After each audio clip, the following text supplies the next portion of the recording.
Hello, hello, and welcome to another edition of the Power Hour.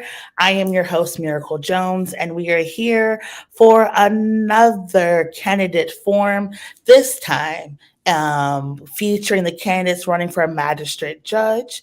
This is going to be a very interesting forum. We have three great candidates joining us this evening. As always, if you have any questions, please put them in the chat and we'll try to ask them of the candidates themselves. Magistrate judges are the first line of our judicial system. Magistrate judges have the ability to assess fees and fines, look at parking tickets, determine not only if there is enough evidence at preliminary hearings, but also can set bail and bond in some cases. And so magistrate judges perform a very important duty because they can also marry people here in Allegheny County. So it's very important that people are aware of what the power these judges hold. And so we have today three candidates joining us. The first is Lisa Caulfield. Lisa Caulfield has been practicing law at the Office of the Public Defender for over 20 years. She has represented thousands of clients at the district and trial courts, and she takes a holistic approach to representation.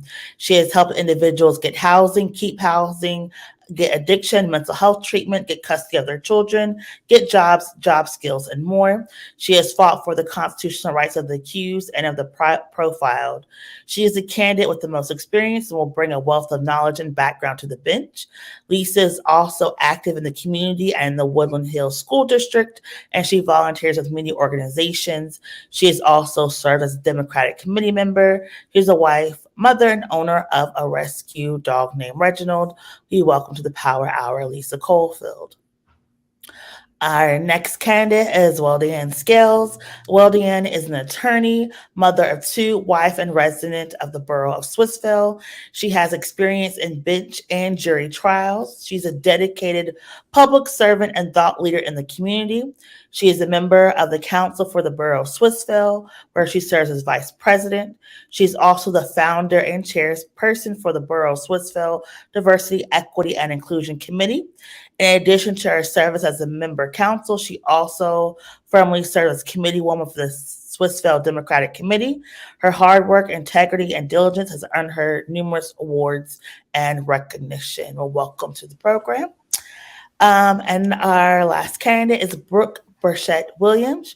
She is certified by the Supreme Court of Pennsylvania's Minor Judiciary Education Board. She is equipped with procedural knowledge to administer just application of the law for cases within the jurisdiction of the Magisterial District. Currently, she mediates legal cases, including landlord-tenant disputes, and is a member of the Churchill Borough Council and of the Pittsburgh Bureau of Police, FBI Citizens Academy alumna, with relevant knowledge in code enforcement, local and state law enforcement. She is a Pittsburgh native with professional experience from the Housing Authority to the University of Pittsburgh School of Law. Brooke exemplifies a temperament steeped in fairness, unparalleled experience serving diverse populations and discernment, and will ensure just application of law, justice for our communities, and public trust in the courts. We're going to welcome to the program, Brooke. And so for our first question, we'll go to first Lisa, then Weldianne, then Brooke. Our first question is, what legal experience do you have that qualifies you for the position of magistrate? First to you, Lisa. Hi, thank you again for having this forum and inviting me. Miracle, you read a lot of my qualifications in my bio. I am a over 20-year public defender. I'm a career public defender, and working with a diverse population. And while people think, oh, public defenders only do criminal defense, there are a lot of collateral consequences when there's a criminal conviction, and I have assisted clients with collateral consequences, dealing with immigration issues, dealing with job issues, dealing with housing issues, because I do take that holistic approach. I have practiced in over half of the district courts in Allegheny County, plus in trial court. I've done mental health commitment hearings, and I don't see charges. I don't see that I have a case. I have individual clients, and I learn about them. I learn about their legal situation and how I can assist them. And sometimes it is get me the best deal you can. And if that is it, I negotiate and I fight and I get the best deal that I can. And sometimes it is, I didn't do this, let's go. And that's, we go to trial and I do all of the research and all the necessary investigation, interviewing witnesses to make sure that my clients, individual people, get a fair shake in the legal system. Because unfortunately, I see so many people not getting that fair shake. I go to district court and the judge doesn't want to hear from the defense side. The judge has already made up his mind or her mind before we even go in there. And that is a big issue for me. And that is something that will not happen if I am elected. Everybody that comes in front of me will get a fair shake and will have a voice. And it all comes from my over 20 years experience working in the public defender's office. Thank you. Thank you so much, Weldianne. Thank you very much, Miracle. So my background in general is that I am an attorney and I have been practicing for years. Some of the areas of law that I've represented clients in are immigration, actually civil litigation, and landlord-tenant, real estate, as well as criminal defense. Those are some of the core areas that come before our magistrate court. Our magistrate judge, as you stated, Miracle, has a tremendous amount of authority. And so any given week, our magistrate courts can oversee a marriage, a homicide case, a landlord-tenant case, or a civil dispute that arises up to $12,000. So my legal experience is what qualifies me for the position of magistrate. I've also served as an arbitrator for the Allegheny County Court of Common Pleas as well. And I'm also currently serving on the Arbitration Advisory Committee for the Allegheny County Court of Common Pleas. My legal experience is not the only thing that qualifies me. I'm actually committed to our community. I've been serving as the vice president for the Borough of Swittsville for 4 years now. And during my service, I've been instrumental in an anti-discrimination ordinance with the Human Relations Commission because, to be completely honest, our local courts are failing us. And I wanted to create an avenue for redress and also recourse for victims of discriminatory acts. But I've also been instrumental in free legal clinics within our community because I heard what the community needed.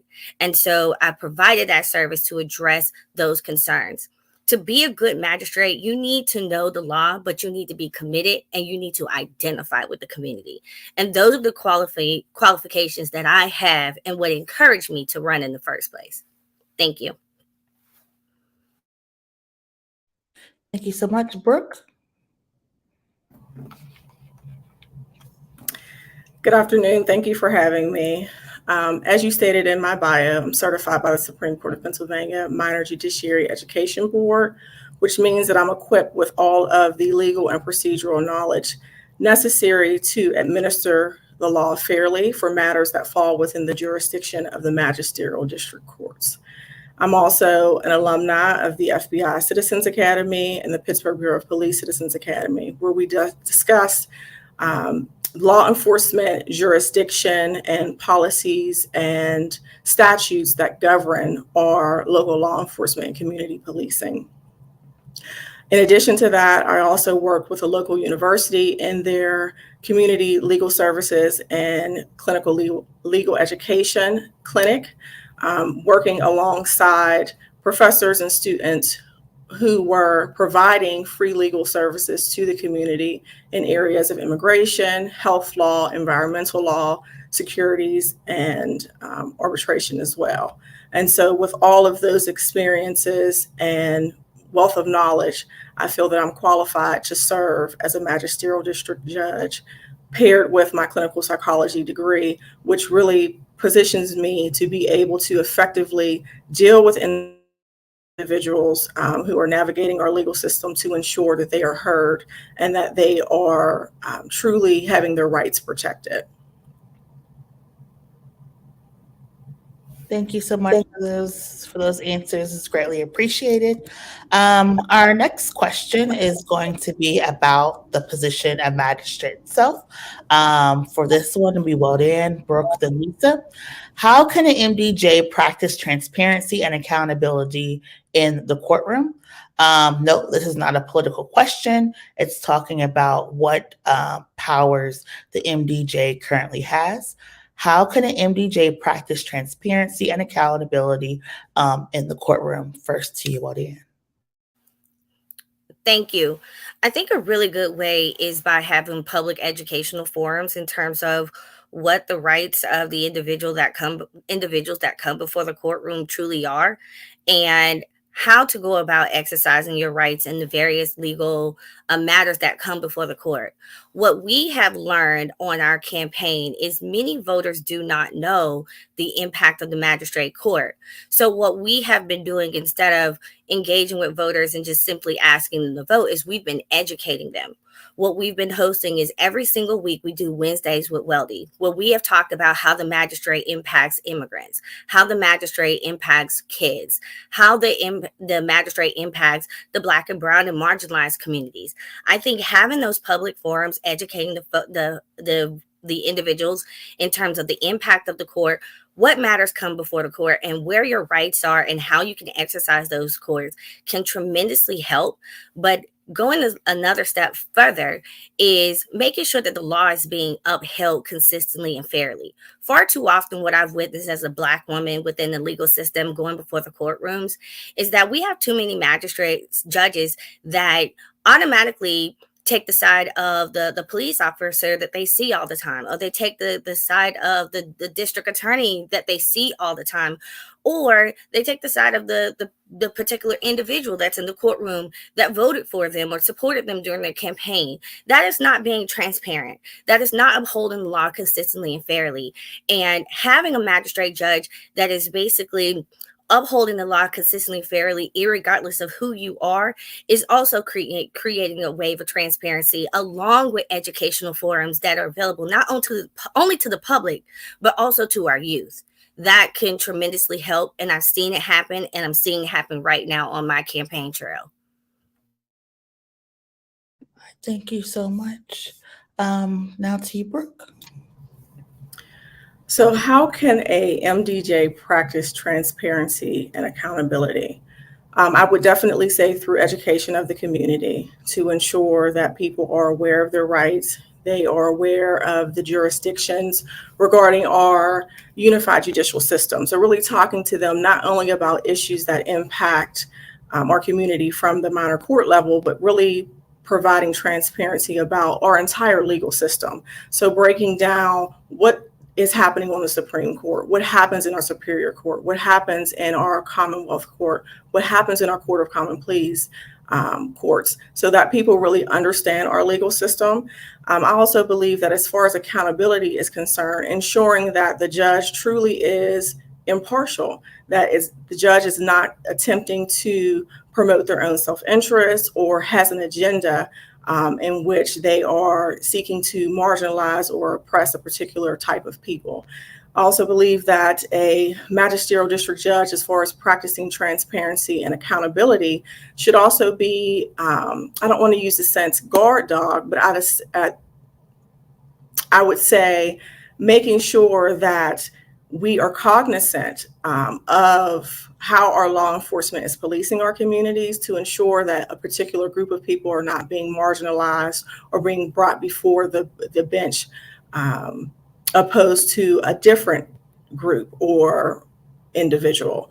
As far as accountability, ensuring that we create a space in which both the defendant as well as the affiant, or the defendant and the law enforcement officer, that they understand it's an even playing field, that as the judge, you're not rubber stamping law enforcement or holding a value of what law enforcement says higher over someone who is a civilian. Ensuring that our communities truly knows what's happening in our court system, I think, is important. Thank you so much for that answer. Lisa? You're muted. Okay, can you hear me? Yep, we're good to go. All right, that's a great question. And I think the first thing that we need to do is make sure the court is accessible. The court needs to be accessible and available to any member of the community that needs its resources for any reason. There needs to be extended hours. I mean, so many courts are, especially district courts, it's 8 to 4, 8:30 to 4:30. And that doesn't work for everybody. People have jobs, people have kids. There needs to be extended hours so that more people are able to come to the court system when they need it. I mean, I'm sure most people don't want to have to use the court system, but it needs to be available when people do want to use it. Also, explanations of rulings. So often in my practice, I get a ruling that I don't understand because it doesn't make sense to me, and I don't get an explanation as to why that ruling went that way. And I think all judges on every level, and obviously it happens in appellate courts because they write opinions, but all judges on every level that are making the ruling need to have the reasoning behind the ruling. I made this ruling based on this law, this fact, whatever, so that people are understanding what is happening and why it's happening. I agree. I heard this already with informational sessions, also having clinics. I saw recently an advertisement for one of the MDJs having a clinic for people to get new license plates, because there was that couple of years where the PA license plates weren't properly painted and they're peeling, and things like that to help the community to have somewhere to go to do these kinds of things, because not everybody knows how to get a new license plate. Expungement clinics that can be facilitated by the courts, and working with the police officers to make sure that they have the proper education and training so that there isn't profiling and there isn't targeting. And I think trying to implement all of these things will make a difference. Thank you. Thank you so much. And so for our next question, the order is going to be Brooke, Lisa, and Weldianne. As a magistrate, you're running to not only enforce the laws, but be there for your community members. How do you define justice and safety? First to you, Brooke. So justice and safety for me is meeting people where they are and providing them resolution based on the needs that they are presenting. Justice is ensuring that people feel that they are seen, that they are heard, and that they're acknowledged. Justice is ensuring that when restitution needs to happen or reconciliation needs to happen, that people are held accountable in a way that restores the relationship or restores that person and makes them whole. Safety for me is twofold, because safety is ensuring that your basic needs are met, that you have shelter, that you have food, that you have connection. Safety is that you have the ability to grow without the fear of falling. Safety is also making sure that you're not going to be physically harmed in some way. So I feel like there's a physical safety, and then there's also a psychological safety or emotional safety that we need to ensure from the court that we are cognizant of, because it's not just a matter of making sure that we're getting criminals off the street, but why are people committing crime? And how can we ensure that those who are coming into our judicial system, into our legal system, that we're not just penalizing them or using the law as a stumbling block for them or sentencing them to jail, but we're really evaluating what are their needs, what led them to this hearing, so we can really address what the concerns are to create an environment where people are safe, that they are able to live and exist without being marginalized, attacked, or subjugated. Thank you so much for that answer, Lisa. Hi, thank you for the question. So justice is a difficult term to define. It's very philosophical, but I would say that justice is the correct outcome based on the totality of the circumstances. Justice can't happen if it's in a vacuum. Justice can't happen if only one side of a two-sided situation is heard. Justice happens when everybody involved has a voice, when the laws are followed as written, because that's what, judges aren't permitted to make up, their own minds. Judges aren't permitted to say, I don't like this law, so I'm not going to follow it.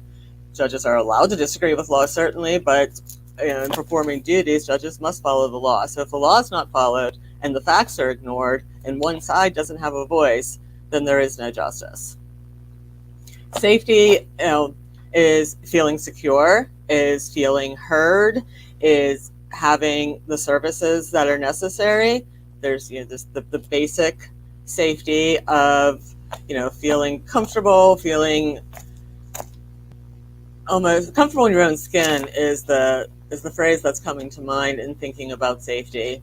And there are so many different ways that people don't feel safe. It could be the socioeconomic situation that makes somebody feel unsafe. It can be not sure where the rent check is coming from. That can make somebody feel unsafe. It could be a history of trauma that could make somebody feel unsafe.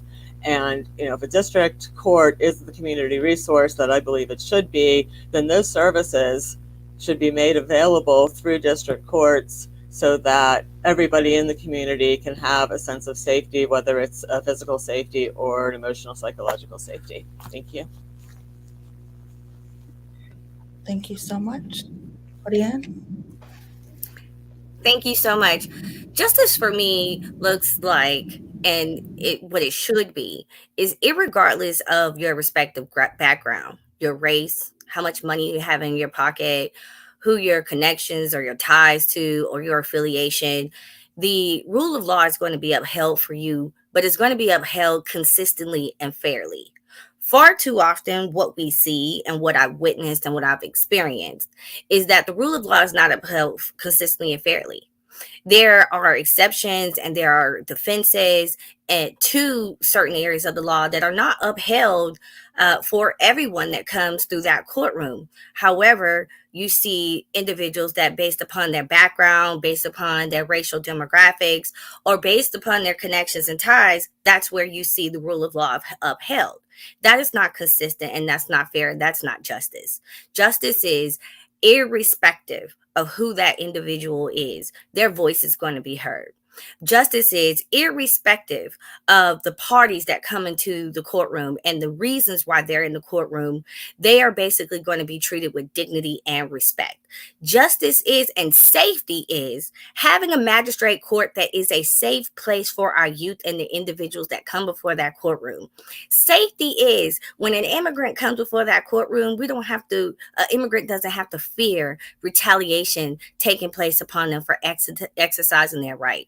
Safety is having a magistrate that is not biased and can place biases aside and basically hear the individual that's coming for the courtroom, understand what the underlying issues are, to create resolve and resolution, and having resources there to build up the individuals that are coming before that courtroom in the first place, so that basically you can put them on a fair playing field going forward.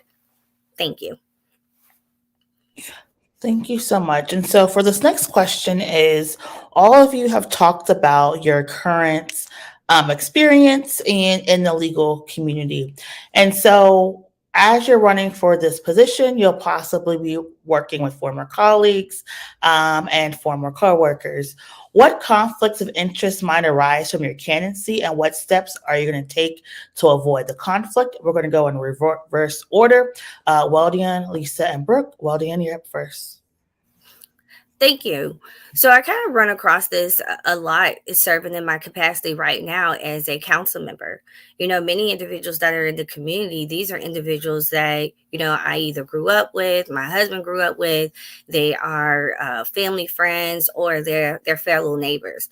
And what I've done to be able to overcome that is transparency. Transparency is key. Let it be known to all parties involved in terms of where my relationship is and where my connections are, and then making it very much clear to the individuals that there are rules of law, and even if it's not a rule of law, ethical and moral responsibilities that I hold myself to, that I am not willing to violate.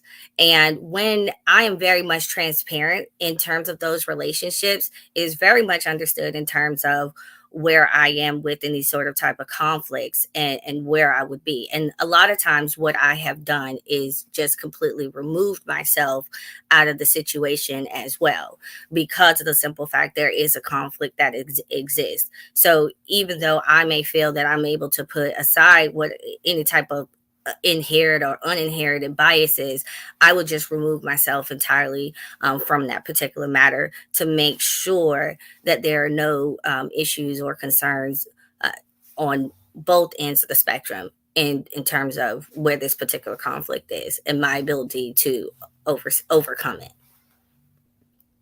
Thank you. Thank you so much. Lisa? Thank you. I honestly don't feel like this is going to be an issue for me. I am fair. I am impartial. I'm not out there making political promises. I don't consider myself a politician. I guess by definition, I'm running for office, so I am a politician, but this is my first time running for office, so I don't have experience working in any of the local governments. I have, of course, friends and neighbors and everything, but I've been very clear and very upfront that don't ask me for a favor, because that's not how I am. That's not who I am, and I don't expect that to be an issue at all for me.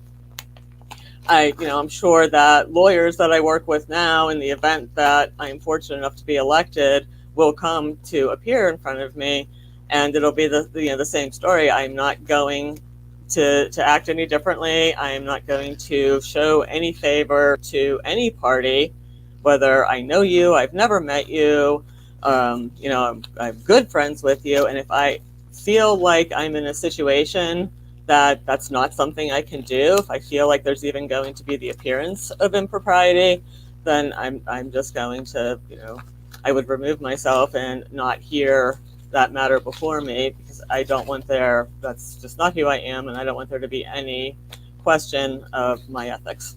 Thank you. Thank you so much. Brooke? Regarding conflicts of interest, I don't foresee there being any conflicts of interest, but should there surface any conflicts of interest, I would provide both parties with an explanation for what the conflict of interest is, provide them with an opportunity to, determine whether or not they would still prefer for me to preside over the matter. And I do a very good job of being able to put aside my personal relationships, put aside my personal philosophies, put aside my personal positions in order to really be someone who, again, meets people where they are, provides space for learning about people's lived experiences and not trying to evaluate based on my own perspective, but really providing a space where I don't see conflict of interest arising.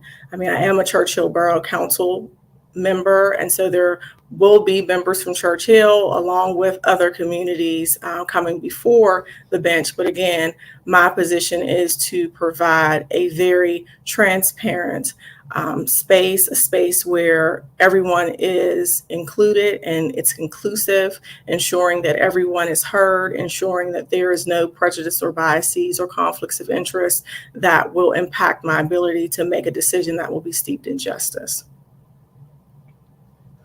Thank you.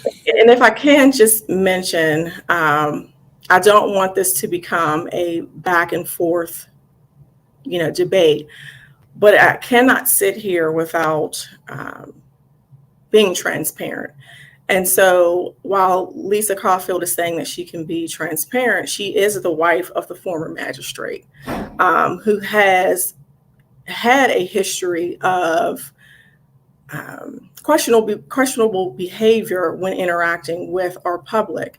And so, you know, I hear what you're saying about being someone who is transparent and for all people and creating a space that is inclusive. But I question that. And that's one of the reasons I think that I'm running, because I want to ensure that our communities really are safe. I want to ensure that our communities have representation that really is not going to push the status quo, but provide a space where people are heard and justice is applied fairly. Thank you for that. Lisa, you have 1 minute to respond if you would like. Yes, thank you. I think that's very unfair to, say anything about that's not directly related to me. That is nothing that I have done. I am active in the LGBTQIA plus community. I've been a public defender for 20 years, fighting for the rights of people that are marginalized and vulnerable and profiled, to try to protect them, to try to make, a better court system. And now I'm trying to make a better court system by running for magisterial district judge.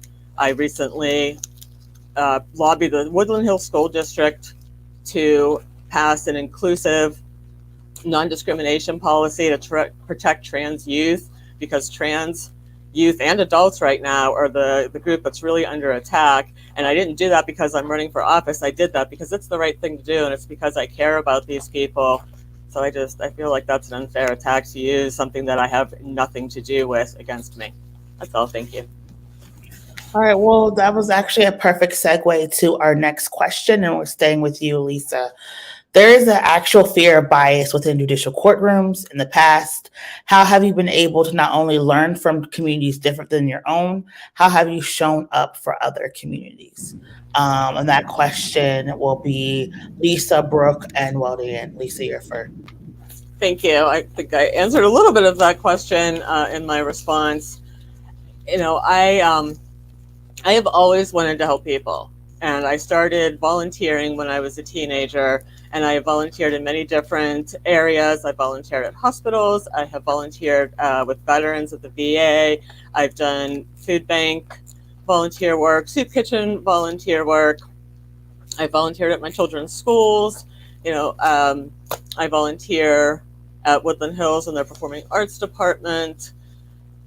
And I always want to be engaged with the community. I want to help people. I'm active. I'm on the board of directors of the Swissvale Mile, which is a family-friendly fitness event that supports a lot of programs in Swissvale. The K9, it supports the youth sports programs. We donate to the softball and baseball youth sports programs. We donated several laptops to the Woodland Hills School District during the pandemic to help those less fortunate that were unable to obtain their own laptop for the remote learning. I'm not a Rotarian, but I do volunteer with the Rotarians when I can. I volunteer at the Forest Hills Community Day. That's where I live, Forest Hills, every year with the watermelon eating contest. I attend community events because I want to know the members of the community. I want to be active in the community, and that's something that I've been doing for years. I will continue to do for years. I would like to be engaged with the members of the community, and the thing that I like the most, I'm going to run out of time, about this community and about this district is the diversity. Because I went to Carrick High School. I was in a diverse community then, and I want my children to be in a diverse community, because that's what our world is like. And I'm sorry, I'm out of time. All right. Thank you. Brooke? So as far as how I've been able to learn about other communities, well, first off, yes, bias is something that is prevalent in our society. I pride myself, and I don't want to say pride, that's the wrong word, but I really take pleasure in learning about others' experiences. It may be the psychology side of me that really is just fascinated with human behavior and understanding how people's trauma, people's lived experiences, people's relationships shape and mold their behavior and then shape and mold their decisions. And so I enjoy really just learning about others and their perspective of the world in a way to help evolve my own and possibly evolve theirs through shared conversation and work and mutual gathering. As far as how I've shown up for other communities, I create a safe space for all people by being able to not only listen to their own perspective, but really build rapport with people who show up in the world differently than I. Ensuring that whenever I see injustice, whenever I see someone being marginalized, whenever I see someone perpetuating a bias, I challenge that. I challenge it because I believe that people deserve to live and be who they are without being judged. I think that we really need to take a step back from being judgmental when we are interacting with people and really turn our focus in trying to understand a person's lived experience. Because I think through understanding other people, you evolve within yourself and you're able to really assure that the work that you do in the community helps and serves other people in the way that they need to be helped or seen. Thank you so much. Weldianne? Thank you. So yes, this fear of bias is real. It does exist. It's very much prevalent in our judicial system and in our legal system. I have to keep going back to me as a Black woman in the legal system, but I'm also working in the legal system as an attorney, but I'm also the daughter of an immigrant. And I see literally firsthand, and I witness this every single day, the biases that exist in our judicial system. And although I'm an attorney and I'm an officer of the court and I do have a voice and I'm speaking up and advocating for individuals that need the help the most, I myself have this fear because I see it happen and I've seen it happen to me. I'm living this experience. I've been living this experience for 9 years that I've been here in Pittsburgh, Pennsylvania. I've been living this experience while I was in law school as a single mom and having my own experiences of living on government assistance. This is real. How I've shown up for communities is taking the time to listen. I learned from the trans community that they basically are subject to retaliation through housing. And the way that our laws was written, it wasn't written in a way to protect them.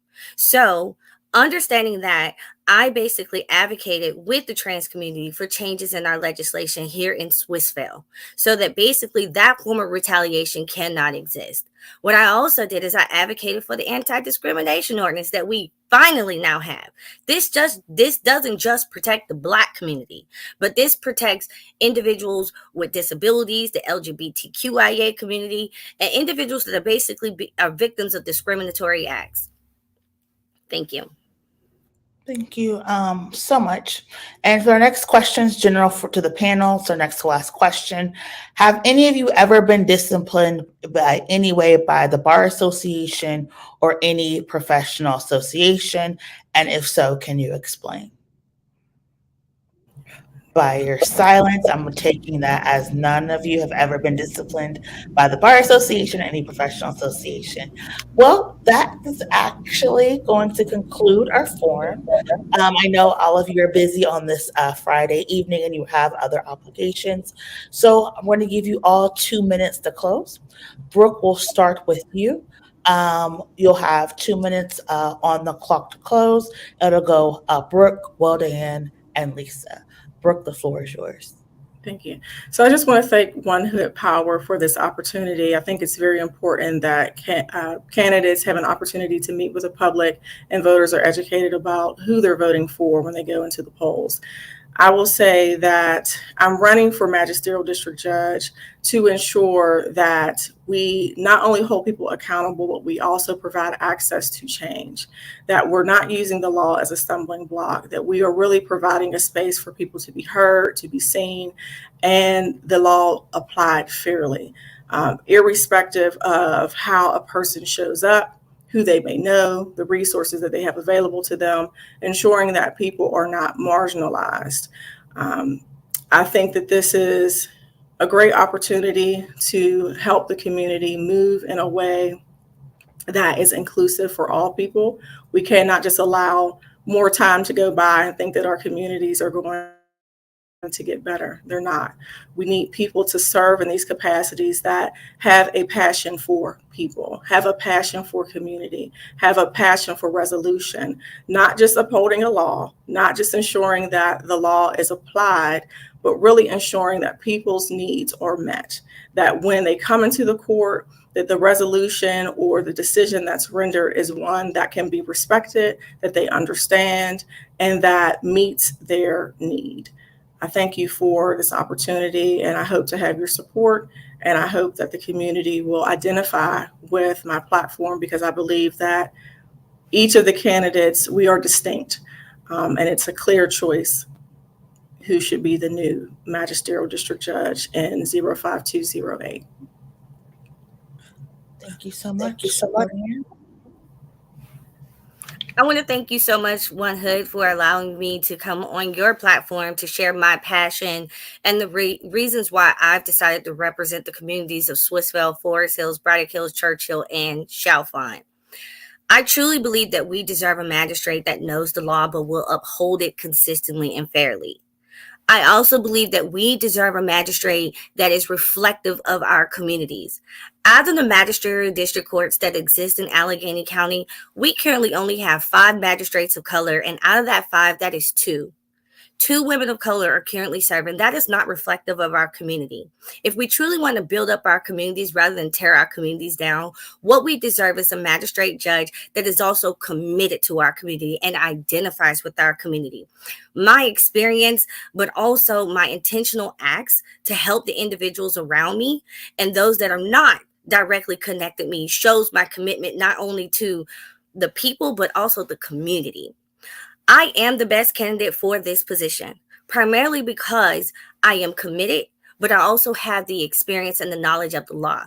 But I'm also committed to us having a magisterial district court that is going to respect every single person that comes before that courtroom, irregardless of who they are or where their background is. I'm also the best candidate because I have the proven track experience in being able to equip individuals with resources and redress so that basically they can have the opportunity to be on a fair playing field. That's what we deserve in the magisterial district court. And that's what I'm running for. And that's why I need your support. My campaign is a grassroots campaign, which means it is people powered. I can only get as far as the people will help me. So I need your support come May 16, and I need your support leading up till then. Thank you once again, One Hood, and thank you so much to the viewers who took the time to listen to me. Thank you, Lisa. Thank you. And again, thank you, One Hood, for hosting this candidate forum and for having me on. I very much appreciate it. I was born Lisa Vogel. My name is now Lisa Caulfield. I chose to change my name. I am running for magisterial district judge because I fight for justice every day. I fight for people that are not treated equally based on where they come from or what they look like or what their addiction is or what their neurodiversity situation is, and all of those race, religion, socioeconomic background, gender expression, gender identity, sexual orientation. I fight for ethnicity. I fight for every single individual every day, and I try my best to make a difference. I see people that aren't treated fairly. I see people that aren't treated even with dignity and respect. And I mean, I'm talking about individuals that are using the court systems, their lawyers, the witnesses, and that is something that I don't like, that I don't want to tolerate, that I try not to tolerate as a lawyer. And I will give any person, if I am fortunate enough to be elected, any person that comes into the courtroom will be treated with dignity and respect, because every person is a person, no matter what their background is. I already listed all of that. Every person is a person. Every person deserves to be treated with dignity and respect. And that is something that I do every day. And even the people that don't treat me well, I still treat them with dignity and respect, because that is how I believe people should be treated. I have an extensive background in the law, over 20 years as a public defender, 20 years as a public servant, trying to make a difference, trying to make justice fair, trying to make the courtroom a fair place where everyone will be heard and the result will be the correct result based on application of the facts and application of the law. Thank you again. I'm asking for your vote. Thank you again to all of our candidates. If you look in the chat, all of their social media and websites are placed within the chat, so you can reach out to them. You can all have a great rest of your evening. You can feel free to log off. And so what we heard today was 3 amazing qualified candidates talking about what's going on in 050208, that jurisdiction. They had various viewpoints and sometimes differing viewpoints. And if you heard anything today and you are in these areas in 050208, Penn Hills, Forrest Hills, Braddock, please make sure you're registered to vote by May 1st. Our municipal election is going to be Tuesday, May 16th. For those of you who are in Allegheny County, which is 050208, if at any time during this week or next, up until the 16th, Monday through Friday from 8:30 to 4:30, if you are downtown, you can go directly to the Board of Elections at 502 Forbes Avenue and vote in person. You are able to, up until May 1st, to register to vote in person as well. But, and if you would like to vote, you must already be registered. If you're not sure if you're going to be able to be in town on May 16th, you don't know if you have a stamp already to put your mail-in ballot in the mail, you can go straight down to the Board of Elections right now, Monday through Friday from 8:30 to 4:30, and vote in person.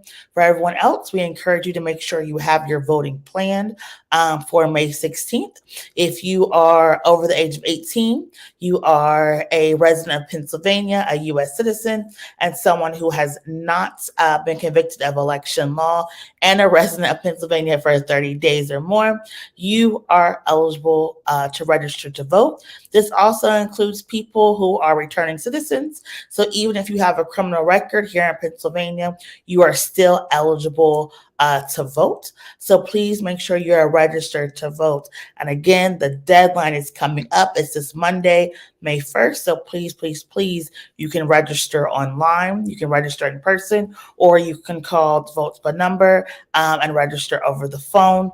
You'll still have to submit information. So it's best to either register in person or register online. Please, please, please make sure you're registered by May 1st.